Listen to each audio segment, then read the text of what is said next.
Virtualmente todos na Terra, independente de sua religião ou nacionalidade, reconhecem que existe alguma espécie de batalha ocorrendo no mundo entre as forças do bem e do mal. Uma luta colossal entre a luz e as trevas, a verdade e o erro, a opressão e a liberdade, o bom e o mal, e finalmente, a vida e a morte. Qual é a história por trás deste evidente paradoxo? Muitas religiões, assim como a Bíblia, ensinam que além deste véu tridimensional do mundo físico que vemos, existe outro mundo espiritual que não podemos ver. Nesta realidade invisível ao nosso redor, se desencadeia uma batalha titânica entre o herói supremo e justo contra o vilão mais cruel e maligno. A grande pergunta é: quem são esses personagens e como e onde começou esta crise cósmica? Este é o maior mistério de todas as épocas e a história mais fascinante e verdadeira que jamais tem sido contada. Esta crise envolve cada pessoa sobre a Terra. Sim, cada pessoa.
A história humana está repleta de cenas de guerras.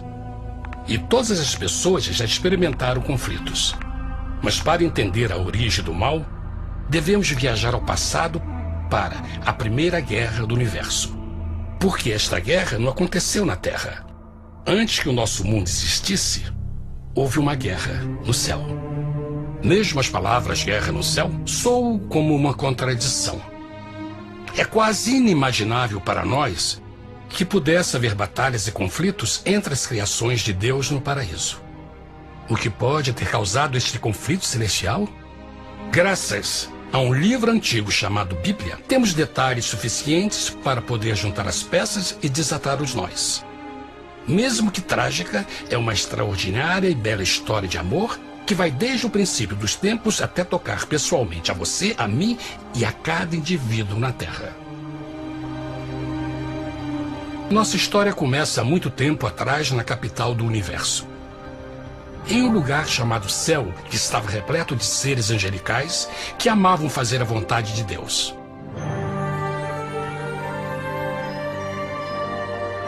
Sob o justo e amoroso governo do Criador, todo o céu desfrutava uma existência de felicidade e perfeita paz.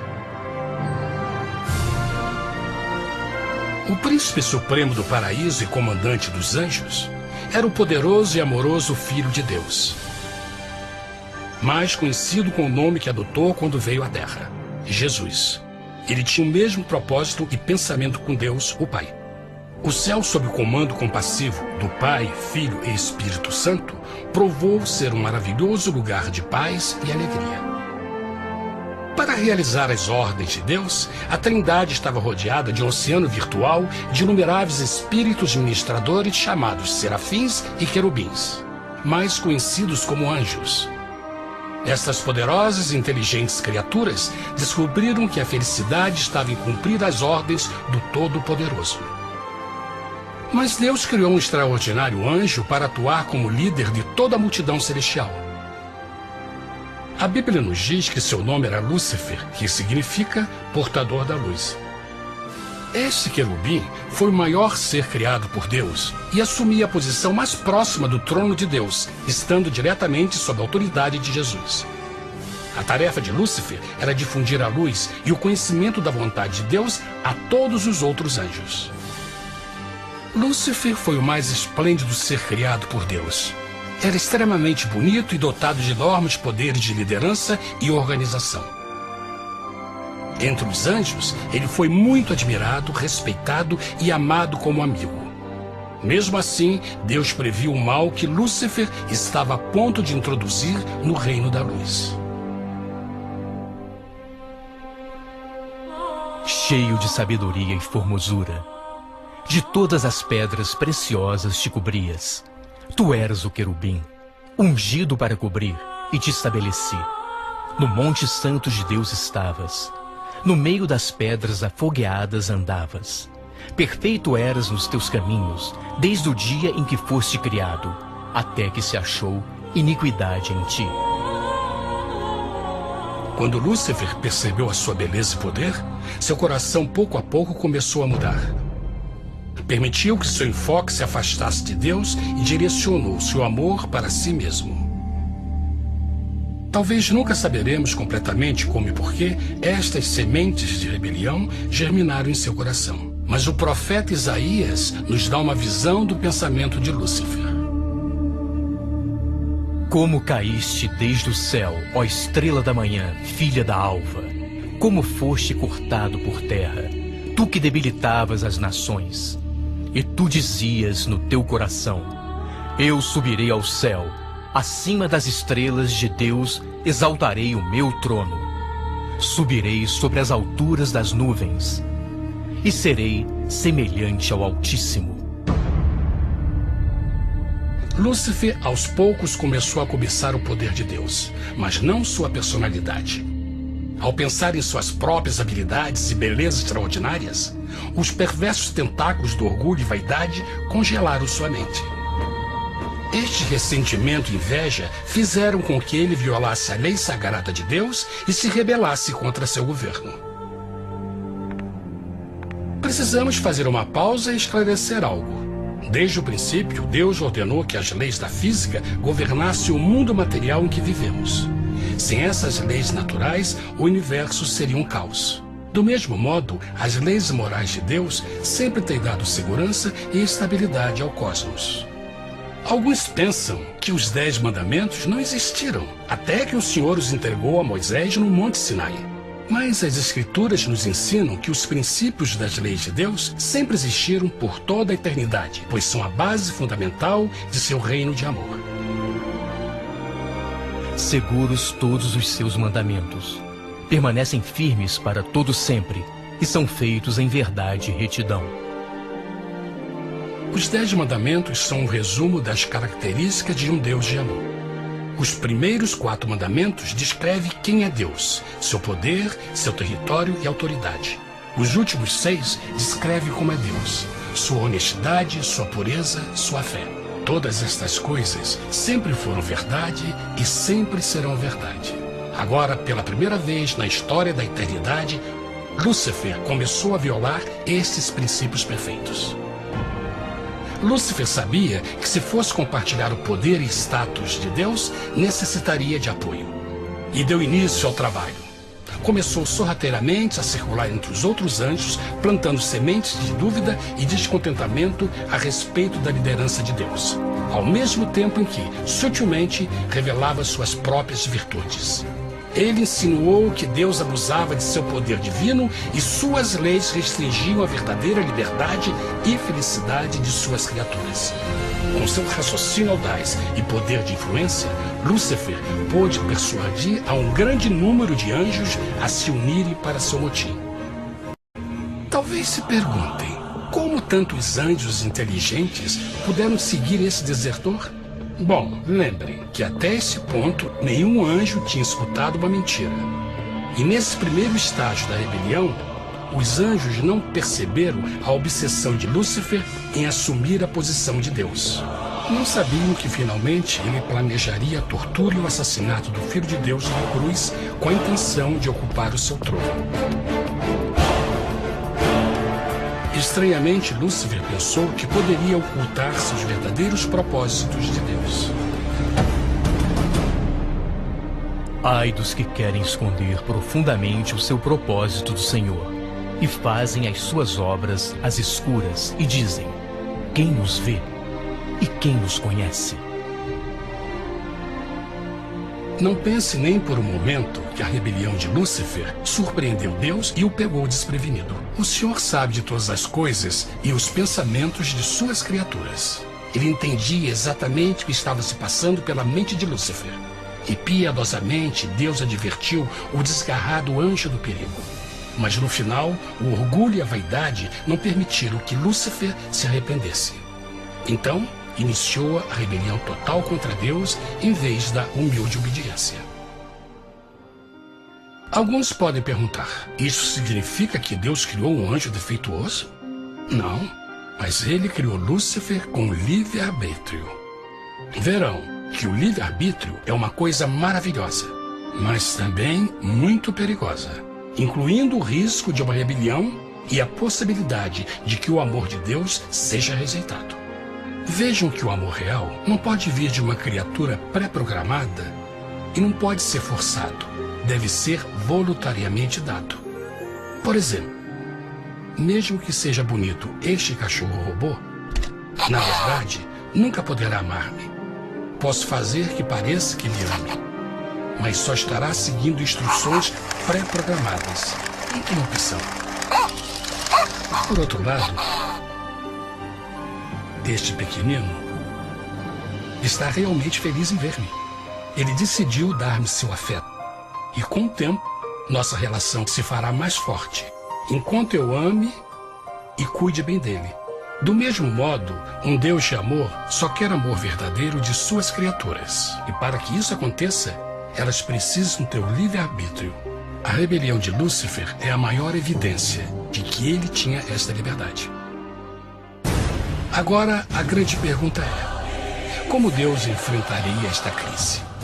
Como lidaria com Lúcifer e com os milhões de anjos que se uniram nessa rebelião? Muitos questionam: por que Deus não acabou imediatamente com a rebelião? Afinal, ele poderia facilmente vaporizar Lúcifer com um raio. Mas isto teria solucionado o problema? Não, pelo contrário. Isso só teria intensificado as dúvidas e suspeitas que Lúcifer havia plantado na mente dos anjos. Lembrem que Lúcifer sabia, como ninguém mais, da engrenagem interna do governo de Deus. Sua destruição seria vista como parte de uma grande armação, e a razão que o motivou a servir Deus teria sido o medo da represália e não o amor. O Senhor sabia, na sua sabedoria, que a melhor forma de enfrentar a crise era permitindo que tudo seguisse o seu curso. Esta seria a única forma de se assegurar que o mal não se ergueria outra vez. Deixai crescer ambos juntos até a ceifa. E por ocasião da ceifa, direi aos ceifeiros: colhei primeiro o joio e atai-o em molhos para o queimar, mas o trigo ajuntai-o no meu celeiro. Na parábola do joio e do trigo, Jesus descreve que um tempo de crescimento é necessário para que uma planta revele sua verdadeira natureza. No seu entendimento infinito, Deus sabia que com o tempo, o caráter real de Lúcifer seria exposto e que os amargos frutos de sua rebelião seriam vistos. Até agora, os cidadãos do universo não estavam familiarizados com o pecado e até onde os levaria. Mas isso mudaria quando eles vissem por si mesmos sua terrível natureza autodestrutiva. Afinal, a sabedoria e o amor do governo de Deus seria para sempre confirmado e o universo estaria seguro. Quando Lúcifer e seus seguidores revelaram abertamente sua rebelião, o Senhor soube que não haveria paz se permitisse que eles ficassem no céu. Deveria impor um limite, entrar em ação e enfrentar os rebeldes. Mas Lúcifer e seus seguidores nunca sairiam por vontade própria ou pacificamente. O passo seguinte foi a guerra. houve batalha no céu. Miguel e os seus anjos batalhavam contra o dragão. E batalhavam o dragão e os seus anjos. Mas não prevaleceram, nem mais o seu lugar se achou nos céus. E foi precipitado o grande dragão, a antiga serpente, chamada o Diabo e Satanás, que engana todo mundo. Ele foi precipitado na terra, e os seus anjos foram lançados com ele. A Bíblia não revela exatamente que tipo de armas foram usadas durante este conflito cósmico. Mas esta guerra foi como nenhuma guerra que os olhos mortais já viram. Apocalipse 12:4 nos diz que finalmente Lúcifer e 1/3 dos anjos de Deus foram expulsos do paraíso.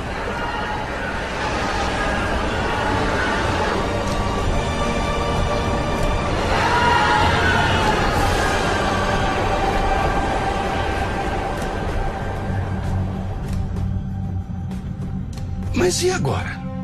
Lúcifer tinha milhões de anjos ao seu lado, mas precisava de um pedaço de chão para continuar sua rebelião. Rápido, muito rápido, o universo começou a entender o quão doloroso e caro o pecado poderia chegar a ser. Mas a guerra não tinha terminado, apenas começava. Lúcifer, o portador da luz, agora virou Satanás, o adversário.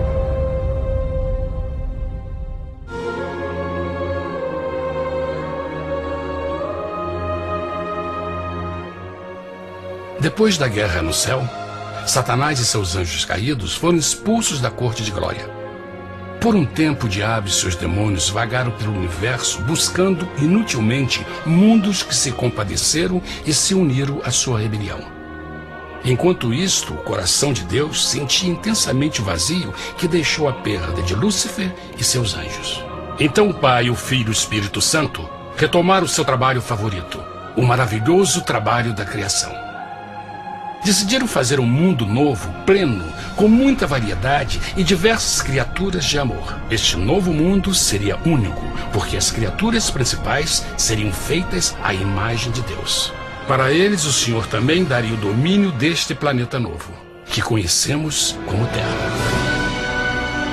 No princípio, Deus criou a terra. E viu Deus tudo quanto tinha feito, e eis que era muito bom.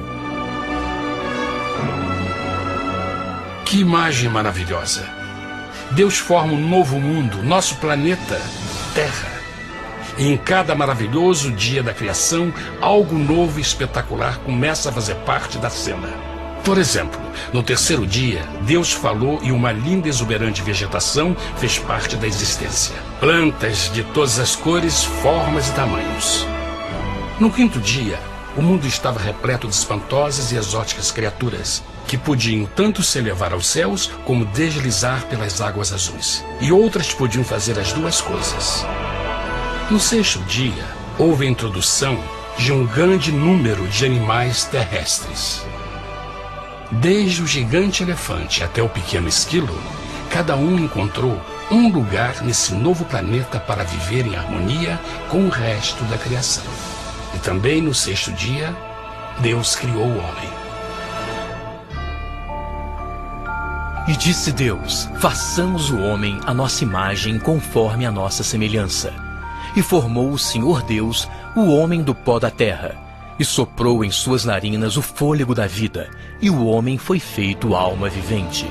E plantou o Senhor Deus um jardim no Éden, do lado oriental, e pôs ali o homem que tinha formado.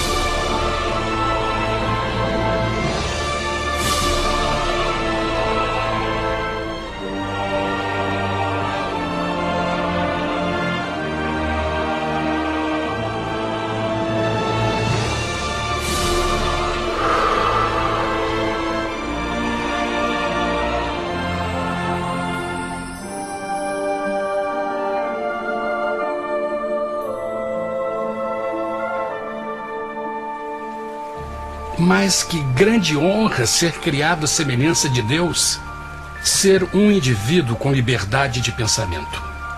No princípio, o homem não percebia a sua nudez. Provavelmente porque antes do pecado ele estava vestido de glória e luz.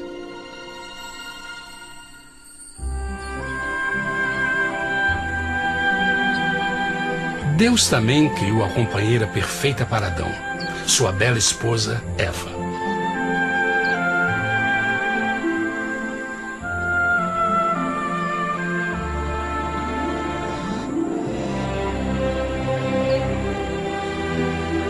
O feliz casal foi colocado em um magnífico jardim perfeitamente projetado para aumentar sua felicidade. Para Adão e Eva e as outras criaturas da terra, também foi dado o privilégio divino de procriar a sua própria imagem. A intenção de Deus foi que a raça humana tivesse domínio sobre este paraíso perfeito para sempre. Eternamente felizes e saudáveis, trabalhariam com a flora do jardim de Deus, enquanto desfrutariam o afeto e companhia de todas as criaturas sob seus cuidados. O ambiente que nossos primeiros antepassados experimentaram foi muito diferente do mundo de hoje. As rosas não tinham espinhos, os insetos não mordiam nem picavam, e os leões e as ovelhas brincavam juntos. Mas a grande bênção era os humanos viverem em perfeita harmonia com seu Criador. A cada 7 dias, Adão e Eva descansavam de seu prazeroso trabalho e gozavam de uma comunhão com a visita de seu Criador. Era um mundo esplêndido e maravilhoso. E esse estado de felicidade teria continuado eternamente se nossos primeiros parentes tivessem mostrado fidelidade com uma simples prova. Mas da árvore do conhecimento do bem e do mal, dela não comerás, porque no dia em que dela comeres, certamente morrerás. Visto que o adversário havia contaminado o universo com sua rebelião, o Senhor viu a necessidade de uma simples prova de amor e lealdade. Lembrem que os anjos bons acabaram de ver 1/3 de seus amigos serem expulsos do céu durante a guerra. Como estariam seguros de que esses novos humanos não se uniriam a Lúcifer e causariam problemas? Então o Senhor plantou uma árvore no jardim, uma árvore cujo fruto não deveria ser comido sob pena de morte. Ao passar por esta simples prova de obediência, Adão e Eva mostrariam a lealdade para com Deus e a fé em sua palavra. Ainda mais, era uma prova de amor. Por isso, Jesus disse em João 14, se me amais, guardais meus mandamentos. Mas alguém mais soube desta prova de fé e estava determinado a usá-la em seu favor. Satanás estava com inveja dos humanos que desfrutavam da bendita vida que ele perdeu. Sua feliz existência estava em total contraste com a sua, que agora estava cheia de culpa, pecado e miséria. Com ressentimento e raiva, não estava disposto a deixar o casal em paz, pois o pecado sempre buscará arrastar a outros consigo.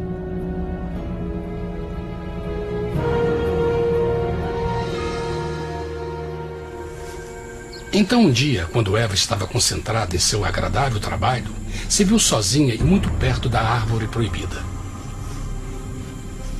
Foi quando Satanás viu sua oportunidade. Através de uma serpente hipnotizante, o anjo caído chamou Eva até a árvore e a envolveu em uma conversação.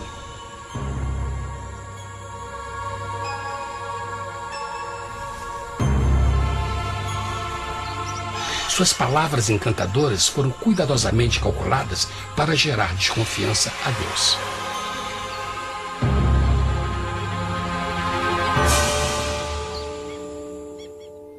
A serpente replicou à mulher, de modo algum morrereis. Deus sabe que no dia em que dele comerdes, vossos olhos se abrirão e sereis como Deus, conhecedores do bem e do mal. A mulher notou que a árvore era boa para comer, pois era atraente aos olhos e desejável para alcançar sabedoria. Colheu o seu fruto e comeu. Deu também ao seu marido, que comeu assim como ela. Tragicamente, quando Eva escutou a suave e sedutora voz do tentador, começou a ter certas dúvidas da palavra de Deus. A serpente enganou-o com a promessa de grande poder e sabedoria. Isso chamou sua atenção. Além disso, aparentemente o fruto deu à serpente a habilidade de falar. Que outros poderes poderia dar a ela? E mesmo tendo acabado de conhecer a serpente, ela confiou em sua palavra acima da de Deus, quem a criou, e lhe deu um paraíso para viver. Então Eva comeu o fruto proibido e convenceu seu esposo a fazer o mesmo. Adão poderia ter escolhido ser fiel a Deus, mas colocou seu amor pela esposa acima do seu amor por Deus. Quando os nossos primeiros parentes mostraram lealdade ao inimigo, o domínio da terra foi tomado por Satanás. Não sabeis que, vos oferecendo a alguém para lhe obedecer, vos tornais escravos daquele a quem obedeceis? Ninguém pode servir a dois senhores. Este mundo agora seria o último campo de batalha entre o bem e o mal, e o coração de cada homem e mulher seria o prêmio. Adão e Eva não se deram conta desse tempo, mas seu momento de desconfiança e desafio abriria as comportas do sofrimento de milhões de pessoas durante milhares de anos.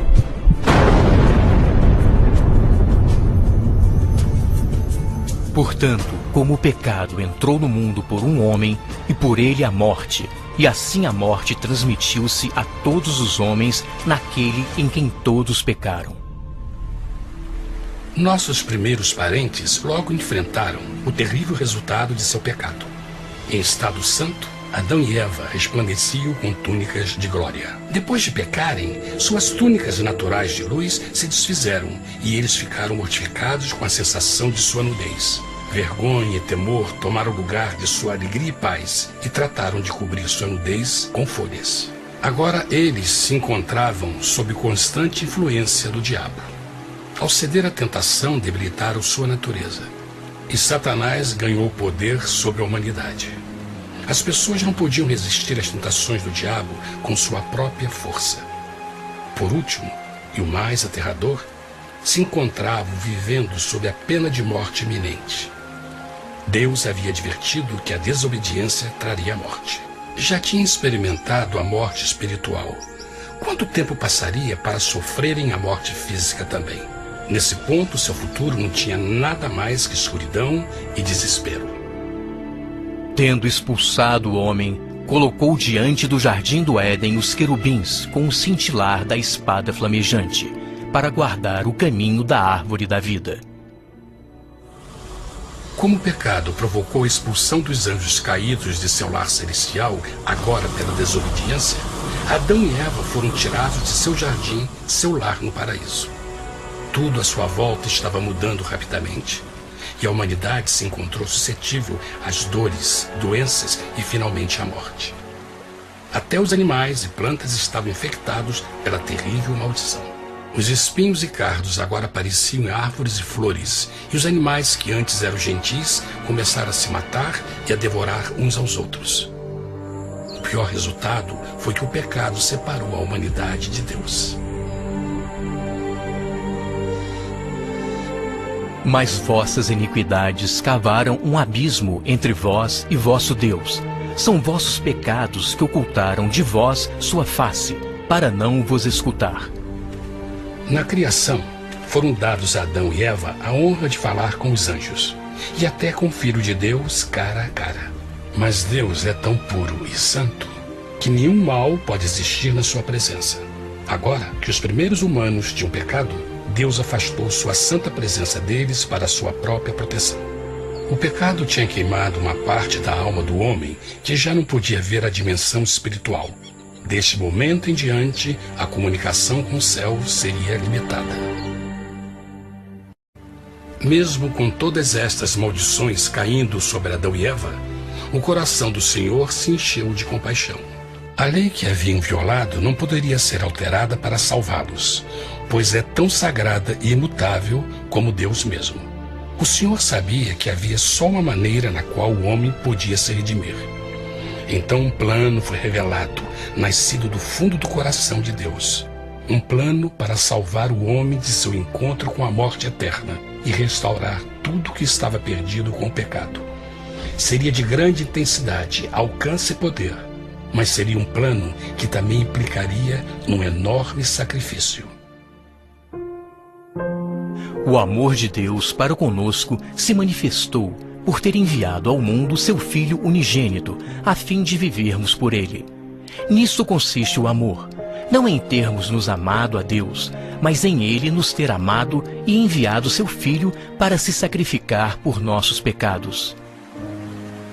As Escrituras claramente ensinam em Romanos 6:23, o custo do pecado é a morte. A lei violada demandava a vida do pecador e só tinha um em todo o universo qualificado como substituto da humanidade. O Criador só podia pagar a dívida de suas criaturas tomando seu lugar. Então Jesus Cristo, o Filho de Deus, concordou em deixar a pureza, glória e segurança do céu. Ele viria para morrer em nome do homem em seu malvado e renegado planeta. Ele nasceria como um inocente e indefeso bebê, suportaria uma vida de dor e vergonha e mesmo assim viveria uma perfeita e vitoriosa vida. Finalmente, ele teria uma morte humilhante para poder ser o substituto da humanidade caída. Por seu sacrifício, a humanidade incrivelmente receberia uma nova oportunidade de ter a vida eterna. Seu sangue seria o resgate para um mundo raptado por Satanás. Este maravilhoso plano de redenção foi graficamente ilustrado no sistema de sacrifício de animais ordenado por Deus depois da queda do homem. O Senhor tinha avisado Adão e Eva que iriam morrer no dia em que comessem do fruto proibido. E como que permaneceram vivos? A Bíblia nos diz que imediatamente depois do pecado, Deus providenciou roupas na forma de peles de animais. É bom notar que o Apocalipse se refere a Jesus Cristo como a ovelha que foi morta desde o princípio do mundo. Isto indica que uma ovelha foi sacrificada no mesmo dia para prevenir suas mortes imediatas. Pela fé, neste sacrifício, suas mortes foram simbolicamente transferidas deles para a criatura inocente. A ovelha certamente era a representação de Jesus. Assim, um raio de esperança foi dado em uma situação de escuridão e desespero. Através do arrependimento e a fé no sangue do Messias, qualquer humano poderia uma vez mais ser filho de Deus. Mas mesmo com este grande plano para a humanidade, Satanás ainda tinha o domínio da terra. E a vida na terra não estava fácil. No mundo haveis de ter aflição, mas coragem, pois eu venci o mundo. Naturalmente, muitos se perguntam, como um Deus amoroso e poderoso permite dores e sofrimentos no nosso mundo atual? Mas está claro desde o Gênesis que Deus nunca quis que nós tivéssemos o conhecimento da dor dessa vida. Quando o mundo saiu das mãos de Deus, a terra era um maravilhoso paraíso. Foi o pecado de Adão e Eva que deu a Satanás o direito de assumir o controle deste planeta. Devido à sua trágica eleição, o diabo e seus súditos ganharam o poder de tentar e atormentar os humanos, introduzindo a doença, a dor e o sofrimento. Talvez fosse melhor perguntar: por que Satanás não tem o controle total da humanidade? A resposta é Jesus Cristo. Talvez já perceberam que a morte de Jesus na cruz deu a cada um de nós a oportunidade de sermos salvos, mas na verdade fez muito mais do que isso. Quando o Salvador ofereceu sua vida para redimir a terra, esse ato poria restrições ao controle de Satanás sobre a humanidade. Satanás não poderia forçar nossa vontade e seu poder de nos ferir seria limitado. O sacrifício de Cristo também nos trouxe um tempo de prova, durante o qual poderíamos ver a diferença entre o governo de Deus e o de Satanás, e então decidir a quem servir. Finalmente, pelo sacrifício que fez Jesus, o reino de Satanás chegará ao seu final, e um dia a terra será devolvida ao homem mais maravilhosa do que era no princípio. Mesmo Adão e Eva tendo começado suas vidas como exilados do paraíso, ainda tinham esperança. Deus providenciou peles de animais sacrificados para se cobrirem. Mas o mais importante, ele prometeu o sangue do Cordeiro de Deus para pagar por seu pecado, se aceitassem Cristo e se arrependessem. Uma grande pergunta permanece: as pessoas aceitaria o grande presente de Deus?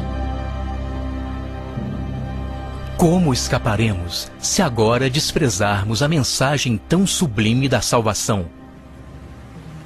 A incrível história que acabaram de escutar é verdade e afeta vocês. Pois, pelo desejo de Satanás de ser Deus e a desconfiança e desobediência de Adão e Eva, todos nós nos encontramos em uma situação perigosa. De um lado, a humanidade foi grandemente favorecida por Deus com uma segunda chance de recuperar nosso lugar no Éden. Por outro lado, se nós desistirmos de aproveitar esta grande chance, nos tornaremos escravos de Satanás e finalmente seremos destruídos quando Deus limpar o universo do pecado. Amigos, não há melhor hora de fazer sua escolha por Jesus do que agora mesmo. Nenhum de nós sabe quanto tempo mais teremos que viver nesta terra. Jesus nos tem mostrado grande interesse no seu bem-estar e seu amor por vocês o levou a providenciar uma maneira de escaparmos de uma futura destruição. Ele quer que você o aceite e se arrependa de seus pecados. Através de Cristo, pode encontrar o perdão para tornar-se como Ele em caráter. A triste notícia é que Satanás atua de todas as formas possíveis para evitar que aceite o presente da salvação de Deus. Devido à nossa rotina da vida, o amor ao dinheiro ou alguma outra distração fascinante, ele trabalha para manter a todos ocupados e afastados do que, na realidade, mais importa, sua salvação eterna. Para que entendam a realidade da situação e que se você não escolhe a Jesus por omissão, está escolhendo a Satanás. Mesmo que a terrível escolha de Adão e Eva nos traga morte e miséria, vocês agora podem tomar uma melhor decisão. Deus está oferecendo uma paz que satisfaz o anseio mais profundo de sua alma e uma alegria que não encontrará nas atribulações deste mundo. O desejo que tem o coração de Deus é que seja salvo e esteja com Ele no paraíso. Mas o único que pode mantê-lo fora do céu é você. Imagine a tragédia que seria se você recusasse este precioso presente. Você pode decidir hoje e aceitar a salvação que Deus prometeu. Na verdade, nesse momento, pode aceitar a vida eterna através de Jesus Cristo. Posso convidá-lo para que acompanhe agora mesmo em uma simples oração, aceitando sua maravilhosa oferta? Por favor, repita depois de mim. Querido Pai Celestial, venho a Ti agora e humildemente pedir Teu perdão. Senhor, confesso que sou um pecador e violei Tua santa lei. Entendo que a pena por esse pecado é a morte. Acredito que Jesus Cristo sofreu e morreu na cruz para receber o castigo por todos os nossos pecados. Acredito que Jesus ressuscitou e eu o aceito como meu Salvador pessoal. A partir deste momento em diante, Te dou o meu coração e o aceito como Senhor da minha vida. Por favor, perdoa todos os meus pecados e envia Teu Espírito para ajudar-me a fazer a Tua vontade. Te agradeço por Teu grande amor e aceito Teu presente da vida eterna. E eu oro tudo isso em nome de Jesus. Amém.